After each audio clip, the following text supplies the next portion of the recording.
वालेकुम अस्सलाम। लीजिए अब दोबारा से इसको दोबारा कंटिन्यू करते हैं उसी पार्ट से। अच्छा, ये इंथॉल्पी चेंज, पहले तो हमें देखना ये कि इसका ये कहाँ से है क्वेश्चन। अगर मैं आपको थोड़ा शो भी करा दूं ताकि आपको पता लग जाए कि कोई भी रिएक्शन है, अगर उसका ये, ताकि पता लगे टॉपिक कौन से है। ये पहली एप्लीकेशन है। It is helpful to calculate standard enthalpy change of formation by the use of standard enthalpy change of combustion. ये पहला है। और जो दूसरा है हमारे पास, ये है, ये वाला है। इट इज हेल्पफुल, बेटा देख रहे हैं ना, it is helpful to calculate standard enthalpy change of reaction by the use of standard enthalpy change of formation. तो ये एप्लीकेशन है। और और इसमें जो एरो बनते हैं एलिमेंट से कंपाउंड की तरफ बनते हैं। देखें, इफ यू लुक दिस, क्योंकि फॉर्मेशन का मतलब होता है कंपाउंड की तरफ, कंपाउंड का बनना एलिमेंट से। तो ये टॉपिक यहां से रिलेट कर रहा है। दोबारा हम उसी पर आते हैं अपने।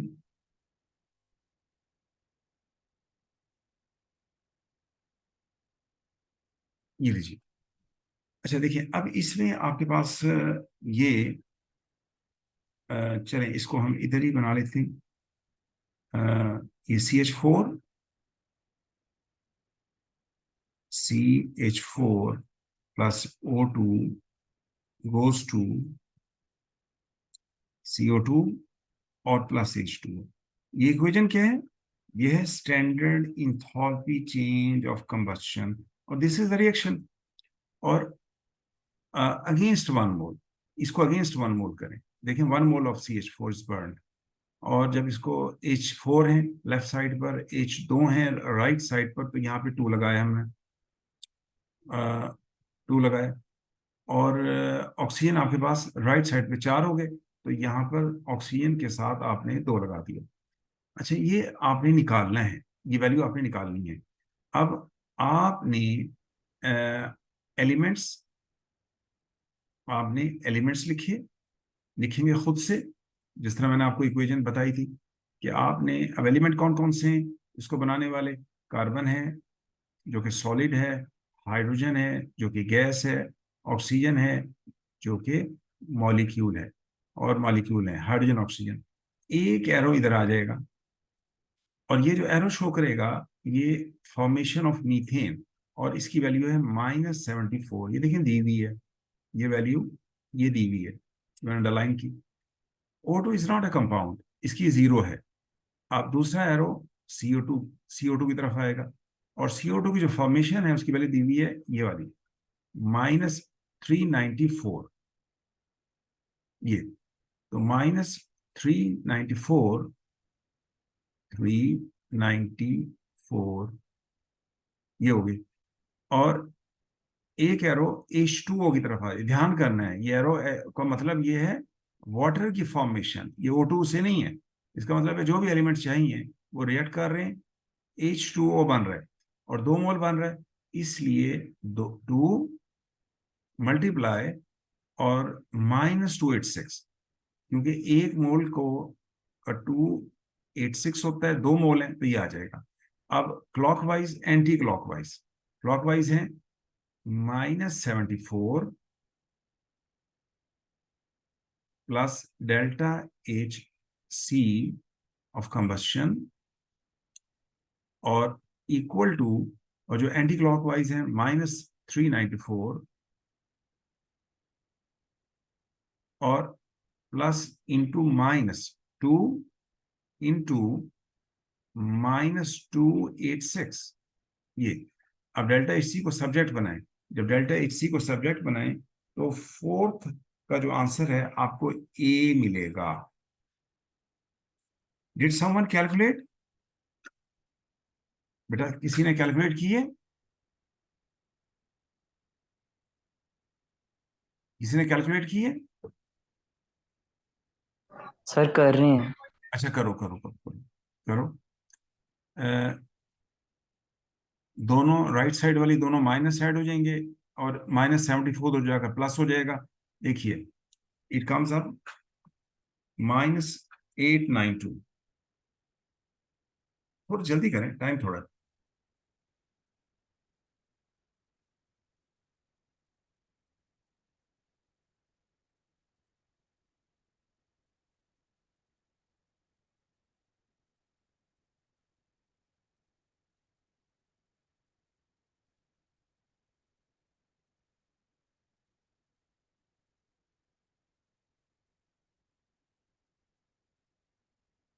बेटा मुश्किल तो नहीं है इतनी।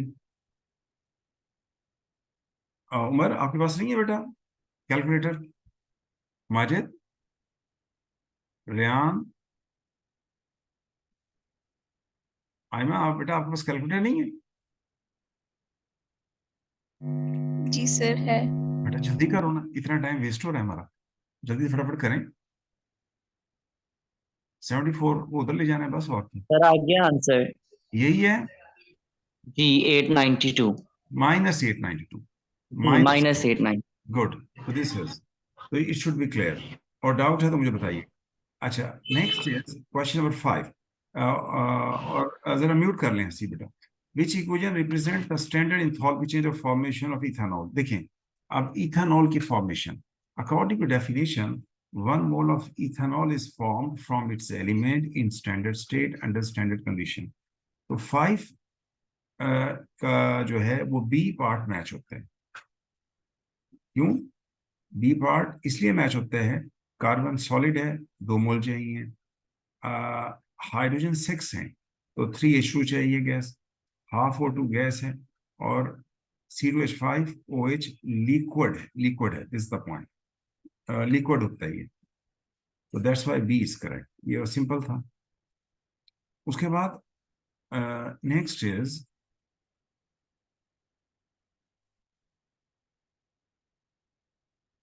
ये question, question number 6। The diagram shows the skeletal formula of cyclopropane. ये वाला वैसे वैसे पढ़ते हैं, रिएक्शन तो कोई नहीं, ये तो एक मॉलिक्यूल दिया हुआ उन्होंने, साइक्लोप्रोपेन। प्रोपेन कहते हैं 3 कार्बन को, आप 3 कार्बन को प्रोपेन कहते हैं।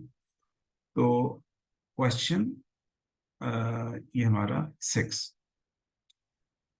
क्वेश्चन 6, ये स्ट्रक्चर क्या है? ये स्ट्रक्चर ये है, देखिए, प्रोपेन कहते हैं 3 कार्बन, साइक्लो का मतलब है रिंग है, तो ये रिंग बन गया, ये रिंग बन गया, और 2H है, ये 2H है आगे,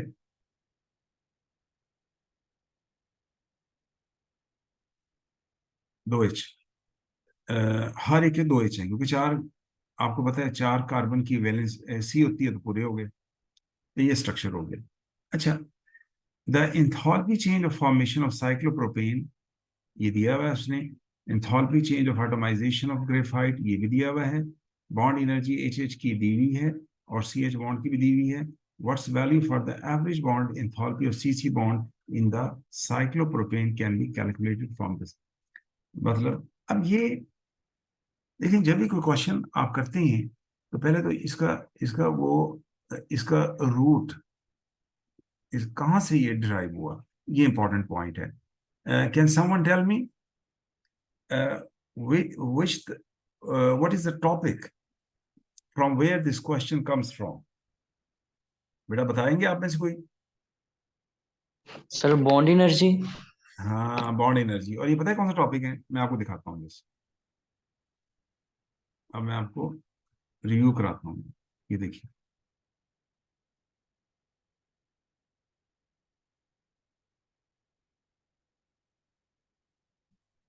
ये वाला टॉपिक, थर्ड एप्लीकेशन। बेटा देख रहे हैं ना, third application, it is helpful to calculate value of bond energy for the use of provided data। bond energy, यहाँ पे मॉलिक्यूल CH4 है, वहां पे मॉलिक्यूल साइक्लोप्रोपेन है, यहाँ पे वही एलिमेंट्स हैं जो वहां पर है, कार्बन, हाइड्रोजन वगैरह, यही डेटा है। फॉर्मेशन वहां पे साइक्लोप्रोपेन की है, यहाँ पे CH4 की है। एटमाइजेशन भी है, बॉन्ड एनर्जी का डेटा, ये सारा यही, ये है एप्लीकेशन, ये मैं जो थर्ड है। अब हम इसको अप्लाई करते हैं उस क्वेश्चन पर। दिखाने का मकसद क्या है?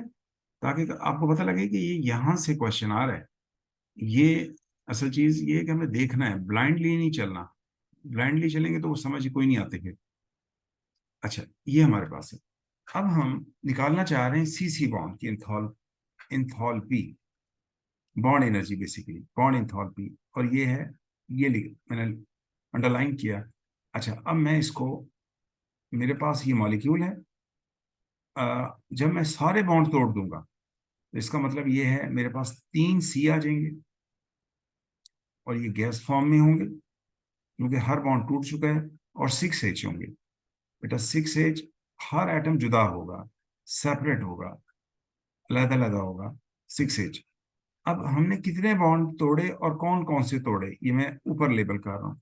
देखें, हमने हमने सीसी बॉन्ड और सीसी बॉन्ड, हमने 3E, ये ई बेसिकली क्या है, बॉन्ड एंथैल्पी या बॉन्ड एनर्जी का सिंबल है। और और ये है सी सी, दिस इज 3ECC। ये 3 सीसी बॉन्ड है, प्लस इस मॉलिक्यूल में CH बॉन्ड कितने हैं देखें, CH बॉन्ड, हर कार्बन के साथ 2 CH बॉन्ड है, तो इसका मतलब है 6ECH बॉन्ड, ये आ गया। तो टोटल जो बॉन्ड हैं, 3 CC बॉन्ड है, 6ECH है। जो वहां पे मॉलिक्यूल था उसमें CH4 में 4 CH बॉन्ड थे। भाई ये फर्क है, तो यहाँ पे ये है। अब आपने डेटे के मुताबिक डेटा एड्रेस करना है, उसके कैसे करेंगे, कैसे उसको अप्लाई करेंगे।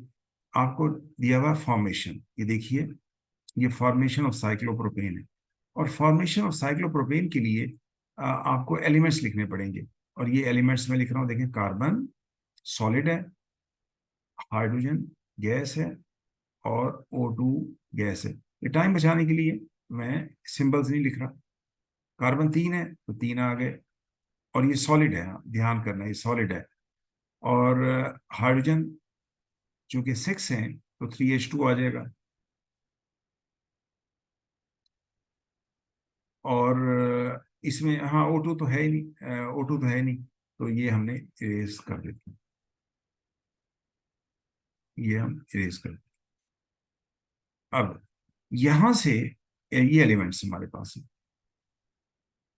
ये एलिमेंट्स हैं। यहां से एक एरो आ जाएगा इस साइड पे। ये इसको मैं थोड़ा सा क्लियरली लिख दूं ताकि समझ आ जाए। ये हमारे पास 3C है जो सॉलिड है, और 3H2 है जो कि गैस है। ये यहां से एक एरो इधर आ गई, ये। और ये है फॉर्मेशन ऑफ साइक्लोप्रोपेन, और ये है +53.3 किलो जूल्स, ये दी हुई उसने। अच्छा, एटमाइजेशन। अब enthalpy change of atomisation of graphite. अच्छा, अब आपको बताना चाहिए एटमाइजेशन का मतलब क्या है ताकि आप अप्लाई कर सकें। Enthalpy change occur when 1 mole of gaseous atom is formed from its element। और इसका मतलब है ये 3C गैस, 3C सॉलिड, चूंकि 1 मोल ऑफ गैसियस एटम के अगेंस्ट डेटा दिया हुआ है, और यहाँ पे 3 मोल, तो 7173 मल्टीप्लाई 717, ये आ जाएगा 717 मल्टीप्लाई 3। 3 क्यों कर रहा हूँ, क्योंकि 3 मोल ऑफ कार्बन है, ग्रेफाइट इज कार्बन बेसिकली। अच्छा, अब जो CH बॉन्ड, ये आपका HH बॉन्ड है, इसकी वैल्यू है 436, देखिए। तो 436, ये मैं ये अप्लाई कर रहा हूँ। तो एक बॉन्ड को तोड़ने के लिए बेसिकली एक मोल बॉन्ड कंसीडर होता है, तो 436 चाहिए। यहाँ पे 3 मोल ऑफ बॉन्ड है, तो 3 मल्टीप्लाई 436 हो जाएगा, ये आ गया 436। अब हमारे पास हमने निकालनी है CC बॉन्ड की, और CH बॉन्ड उसने दे दिया है, देखिए 410, ये दे दिया उसने 410। तो इसका मतलब है ये जो 6 है हमारे पास, ये multiply CH bond, this is 4 10, ये हो गया। और CC को सब्जेक्ट बनाना है। अब बिल्कुल वही सेम क्लॉकवाइज एंटी क्लॉकवाइज, और क्लॉकवाइज हमारे पास है यहाँ पर, क्लॉकवाइज है ये हमारे पास, if you look this, clockwise है 53.5, 53.5, दिस इज क्लॉकवाइज प्लस, और ये जो 3ECC ये आपने निकालना है, 1CC का निकालना है, और प्लस 6 मल्टीप्लाई 410, 6 मल्टीप्लाई 410 इक्वल टू, ये दो क्लॉकवाइज हैं, 3 मल्टीप्लाई 717, ये एक हो गया, प्लस दूसरा 3 मल्टीप्लाई 436। अब आप इन सब को 3ECC को अकेला कर दें, बाकी दो वैल्यूज उधर ले जाएं दूसरी साइड पर, और उसके बाद डिवाइड बाय 3 करें, डिवाइड बाय 3 करें ताकि 1ECC बॉन्ड की आ जाए। तो जो भी आंसर आएगा जब फाइनली, तो उसको डिवाइड बाय 3 करेंगे, तो यू गेट द आंसर 6 का, दैट इज बी। बेटा क्लियर है? Is it clear? जी सर। ठीक है ना? कैलकुलेट बाद में कर लीजिएगा, बाद में कर लीजिएगा कैलकुलेट, क्योंकि टाइम थोड़ा है। मतलब ये कि आप सारा ये आ गया, इसको आप दूसरी साइड पे ले जाएंगे, 6 इंटू 4 10 दूसरी साइड पे चला गया, 53.5 दूसरी साइड पे चला गया, जो आंसर आएगा फिर ऐड कर कर उसको 3 से डिवाइड कर दें, और ये आंसर आ जाएगा। अच्छा 7 का ये बेसिकली वो कह रहे हैं कि which enthalpy chain could the diagram not apply, किस पे अप्लाई नहीं हो सकती। ये पहले तो जब हम डायग्राम को देख रहे हैं तो हमें पता होना चाहिए कि डायग्राम किसकी है, एंडोथर्मिक रिएक्शन की है, एक्सो की है। तो सर जिसमें ये एक्सोथर्मिक। गुड एक्सोथर्मिक की है, और इसका इसमें अब हमने वो देखना है जिसका कभी एक्सोथर्मिक नहीं हो सकता, और वो है एटोमाइजेशन। अगर आप देखिए तो एटोमाइजेशन, ये हमने क्लास में भी डिस्कस किया हुआ है कि एटोमाइजेशन हमेशा एंड होता है, ये मैंने लिखवाया था आपको, डिक्टेट कराया था। तो ये एटोमाइजेशन ऑलवेज एंड हो, तो ये इस पे अप्लाई नहीं हो सकता। तो दिस इज ए। बेटा क्लियर है? एटोमाइजेशन। जी सर। अच्छा, उसके बाद देखिए, अब ये वो कह रहे हैं कि ये बिल्कुल उसी तरह का है। आपके पास है इंथॉल्पी चेंज ऑफ फॉर्मेशन, ये दी हुई है, और आपसे कहा हुआ है कि ओवरऑल इंथॉल्पी चेंज बताएं दिस रिएक्शन की, और रिएक्शन ऊपर दिया हुआ है। ये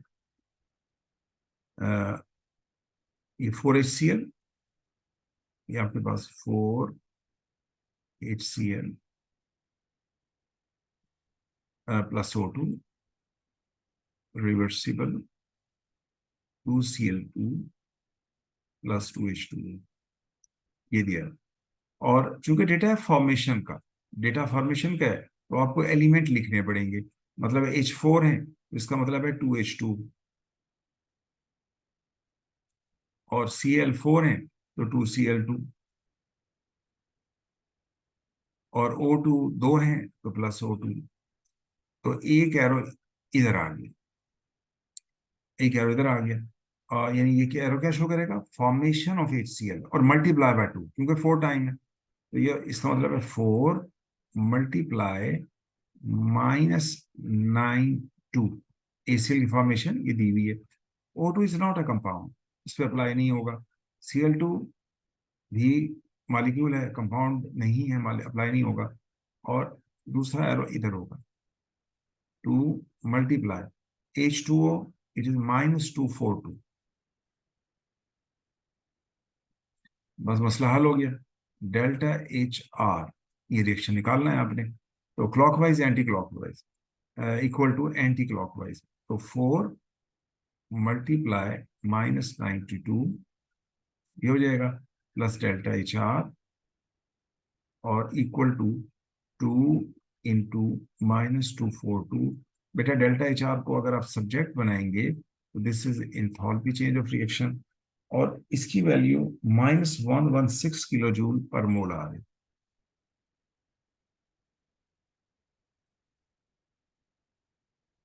तो इसको कैलकुलेट करके आप इसको देख सकते हैं। मुझे बताइए कोई प्रॉब्लम? so far नहीं है सर। बेटा क्लियर है? Is it clear? Sir problem problem नहीं है, लेकिन ना ये जो पाथ बनाने में ना ये जरा थोड़ा सा कंफ्यूज होता है, मुश्किल। बाकी तो आसान। नहीं, मुझे बताइए इसमें क्या मुश्किल है? एलिमेंट से कंपाउंड की तरफ बनाने हैं आपने एरो। अब कंपाउंड रिएक्टेंट साइड पे भी होते हैं, कंपाउंड प्रोडक्ट साइड पे भी हो सकते हैं। तो ये एरो ये देखिए, इसमें क्या मुश्किल है? ये HCl इज अ कंपाउंड, तो ये एरो शो कर रहा है HCl की फॉर्मेशन मल्टीप्लाई बाय 4, क्योंकि 4 मोल बन रहे हैं।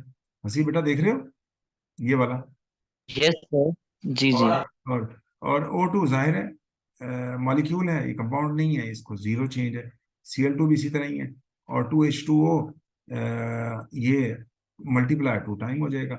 आपने क्लॉकवाइज एंटी क्लॉकवाइज, जिसमें घड़ी की सुई चलती है वो क्लॉकवाइज है, उसके अपोजिट साइड एंटी क्लॉकवाइज है, उन रूट्स को इकट्ठा कर लो और जो निकालना है उसको सेपरेट बना लो। This is all about. अच्छा जी, अगला बेटा, दिस इज ये ग्रुप 17 क्वेश्चन डेटा वहां से उठाया उन्होंने। अच्छा देखिए, अब ये A1 में explain the meaning of the term standard enthalpy change of atomisation, और 3 नंबर है बेटा। Can you look, this is a definition they are asking in the question paper, और 3 नंबर हैं इस डेफिनेशन के। तो यानी ये इंपॉर्टेंस हमें पता लग रही है कि चीजें तैयारी करनी है आपने। तो बेसिकली एंथैल्पी चेंज रखकर when 1 mole of gaseous atom is formed from its element in standard state under standard condition. This is the point. Second point, for fluorine and chlorine, the enthalpy change of atomization are half the value of bond energy. वो कह रहे हैं कि जो atomisation की value है वो half है बॉन्ड एनर्जी के। बॉन्ड एनर्जी क्या होती है? 1 mole of covalent bond is broken, and the energy required to break, that is bond energy, that is bond energy, उसको हम bond energy कहते हैं। अब atomization क्या होती है? 1 mole of gaseous atom is formed from its element in standard state under standard condition। तो वो ये कह रहे हैं कि ये हाफ है। मतलब अगर आप लिखते हैं, आपसे आपको डेटा देते हैं, आपको डेटा अगर आपको देते हैं, लेट से जी आपके पास है क्लोरीन का, तो बेटा chlorine this is Cl bond energy. इसके लिए जो एनर्जी की वैल्यू है वो against 1 mole of covalent bond है, और 1 मोल ऑफ कोवेलेंट बॉन्ड का मतलब है 6.02 × 10⁻23 मॉलिक्यूल आएंगे उसमें। उनको तोड़ने के लिए जो एनर्जी चाहिए, दिस इज द पॉइंट। और जब हम इसकी एटमाइजेशन की इक्वेशन लिखते हैं तो मतलब बॉन्ड एनर्जी जब आप जितनी भी रिक्वायर्ड होगी, इससे 2 Cl बनेंगे अलग अलग। लेकिन जब आप अप्लाई करेंगे एटमाइजेशन तो आप लिखेंगे according to definition 1 mole of gaseous atom is formed from its element in standard state under standard condition. तो ये हाफ मोल आपको कोट करना पड़ेगा। क्यों? 1 मोल ऑफ गैसियस एटम बनाना है तो हाफ मोल लेंगे तो 1 मोल Cl बनेगा। This is the point. तो ये कह रहे हैं कि क्लोरीन और क्लोरीन की फ्लोरीन की जो एटमाइजेशन है, ये है एटमाइजेशन, इसको रिप्रेजेंट करते हैं डेल्टा HAT एटमाइजेशन, और वो है half bond energy, bond enthalpy, यानी जो बॉन्ड एनर्जी उसकी आधी करेंगे तो ये आएगा। लेकिन ब्रोमीन और आयोडीन जो है, the enthalpy change of atomisation are much more than half the value of bond energy, suggest a reason for this. देखिए आप इसको अगर आपने किया है तो वेल एंड गुड। ये ब्रोमीन बेसिकली लिक्विड है, ब्रोमीन लिक्विड है, फिर ये Br2 गैस बनेगा और इसमें वेपराइज जब करेंगे इसको तो इसके लिए हीट चाहिए, वो हीट इस्तेमाल होगी और उसके बाद फिर ये बॉन्ड टूटेगा। बॉन्ड एनर्जी Br2 जो गैस होगी यानी उसके बाद उस पर अप्लाई होगी। तो बेसिकली तो इसमें जब हम करेंगे तो बॉन्ड एनर्जी में तो उसमें Br2 गैस से 2Br गैस बनेगा। लेकिन जब एटमाइजेशन हम करेंगे तो एटमाइजेशन की डेफिनेशन क्या है, 1 मोल ये 2Br गैस बन गया। तो जब एटमाइजेशन में करेंगे तो आप लिखेंगे Br gas, 1 mole of gaseous atom is form from its element और Br2 इज एलिमेंट और ये है लिक्विड, ये लिक्विड है in standard state under standard condition और it is half mole Br2। इसका मतलब है इसमें Br2 लिक्विड से Br2 गैस में जाना है तो इसमें जो हीट चाहिए वो शामिल हो जाएगी, वो शामिल हो जाएगी। इसलिए इसकी बॉन्ड जो जो इंथॉल्पी चेंज है, जो इंथॉल्पी चेंज और एटमाइजेशन है वो ज्यादा है किससे, हाफ से, बॉन्ड एनर्जी से। जो यानी BBr की बॉन्ड एनर्जी होगी जो हाफ होगी उससे ज्यादा है क्योंकि इसमें स्टेट चेंज इन्वॉल्व है और उसके लिए हीट एब्जॉर्ब हुई है। लाइकवाइज I2, बेटा I2 सॉलिड होता है, आपको पता है। जब आप I2 सॉलिड को एटमाइज करेंगे तो इसमें I2 ये गैस जब जाएगा तो पहले ये I2 सॉलिड से I2 गैस बना, मतलब है सबलाइम किया इसने, उसमें वो जो एनर्जी चाहिए उसमें बॉन्ड नहीं टूटा, जरा ध्यान करना। और फिर ये आगे बॉन्ड टूटेगा जब वो गैस बन जाएगा तो इसके लिए हाफ। इसका मतलब है सबलाइम मैं क्यों कह रहा हूँ, क्योंकि सॉलिड से गैस बनेगा डायरेक्ट, तो जब हीट करेंगे तो उसमें जो एनर्जी चाहिए वो शामिल हो जाएगी। तो जब एटमाइजेशन होगी तो वो सब्लिमेशन वाली एनर्जी भी आ गई और इसी तरह Br2 को जब लिक्विड को गैस Br2 गैस बनाएंगे तो वो एनर्जी शामिल होगी एटमाइजेशन में। इसलिए एटमाइजेशन की जो वैल्यू होगी वो बॉन्ड एनर्जी के हाफ से ज्यादा होगी। This is the answer. बेटा ये बात समझ आई आपको, ये आपको क्लियर हुआ?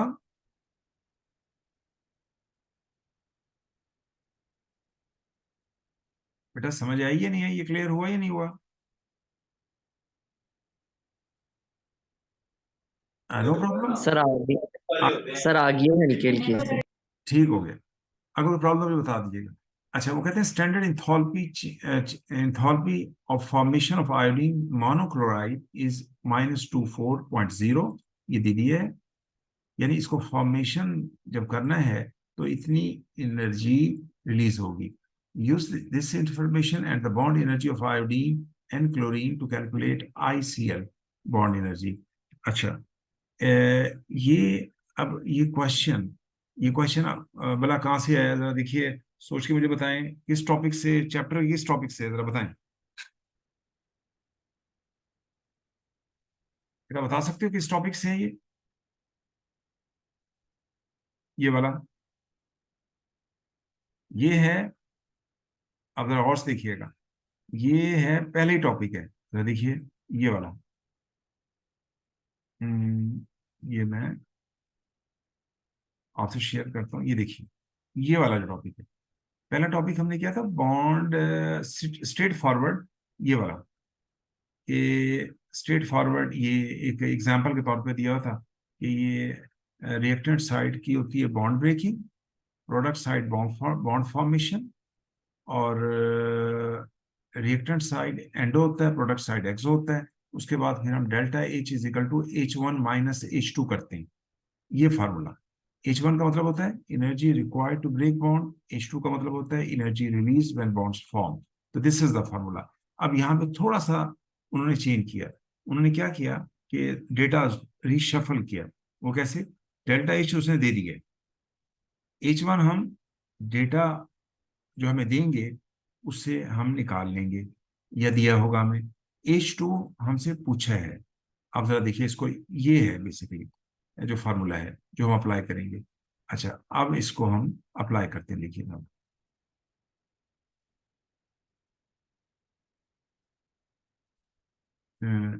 ये देखो बेटा, ये है standard enthalpy change of formation. Again definition हमें वो याद है। अब we write ICl 1 mole, it is formed from its element, और इसका एलिमेंट है I2, और इसका एलिमेंट है Cl2, और ये सॉलिड है और ये गैस है। ये यानी 1 mole of a compound is form from its element in standard state under standard condition, और ये है डेल्टा H फॉर्मेशन, और इसकी वैल्यू उसने दे दी है -24।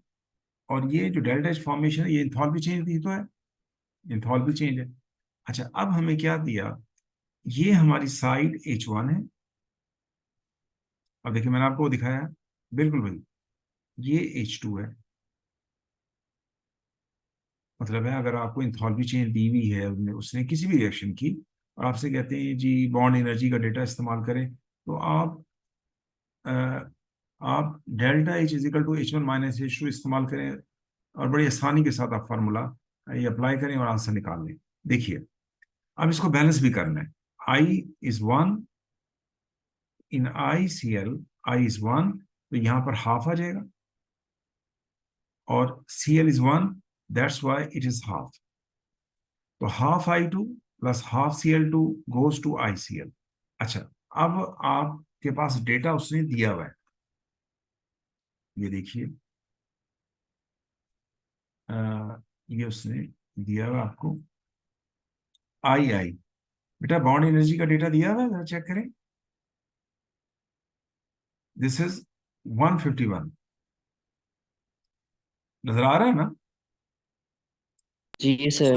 151 ये है, और दूसरा हमें चाहिए ये 242, ये वाला, ये चाहिए। तो ये उसने डेटा उसने हमें दे दिया है।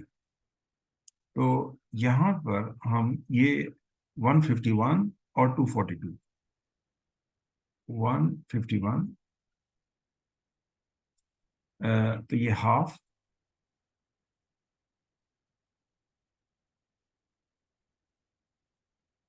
ये बेटा आई का जो वैल्यू है 151, और प्लस हाफ, और 242 ये, और ICl इट इज ई का मतलब बॉन्ड एनर्जी, और वो एक ही बॉन्ड है, और वो है I और Cl में, और वो है ICl में।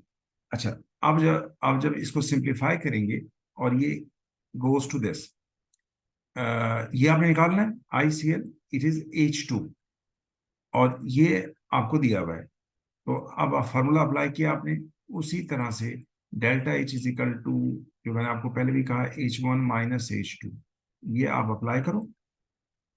डेल्टा H की वैल्यू है -24। H1 आपका, जब आप इन दोनों को ऐड करेंगे, तो ये आपके पास 196.5, ये मैंने निकाला हुआ है, तो मैंने लिख दिया 5, और -x, मतलब H2 आपने निकालना है, that is equal to ICl।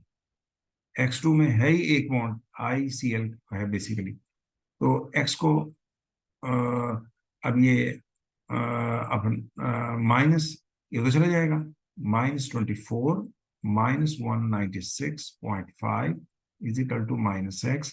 बेटा, अगर आप इसको ऐड करें, तो ये हो जाएगा हमारे पास वो 1, ये 220.5, 220.5, और ये माइनस से कैंसिल हो जाएगा, और ये कैंसिल हो जाएगा, और x value 220.5 kilo joules per मोल। इस तरह, और ये जो x होगा basically, that will be equal to ICl bond enthalpy. Is it clear? इसमें अगर कोई प्रॉब्लम है तो जरूर बताइए। अच्छा, बाकी अब लास्ट पार्ट है ये हमारा। Magnesium oxide can be formed by the reaction magnesium oxygen in the air. इसका मतलब क्या है कि ये क्विकली रिएक्ट करते हैं। जो रिएक्शन क्विकली होती है they are exothermic, they are exothermic.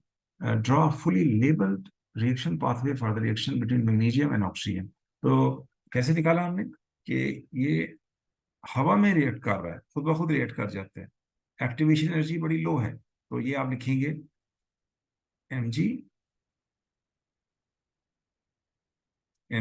solid plus O2, this is gas, और MgO, this is solid, और यहां से एरो ये आ गया, और this is reactant, और this is activation energy EA, और ये H1 की इक्वल होगी, equal to H1 energy required to break bond, और ये है H2, ये एनर्जी रिलीज हुई है जो कि ज्यादा है, और ये होगा net energy, this is delta H, और इट इज नेगेटिव, और ये and this is required, and hopefully it is clear.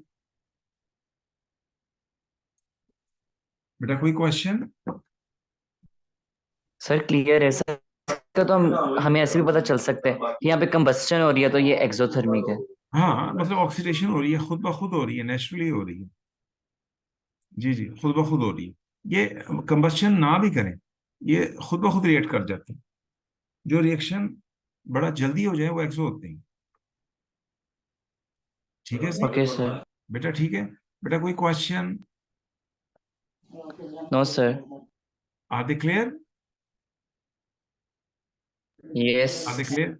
Okay बेटा, फिर अगर कोई क्वेश्चन नहीं है तो ओके, फिर देन अल्लाह हाफिज। अगर प्रॉब्लम तो बता दें मुझे। ओके जी, फिर अल्लाह हाफिज।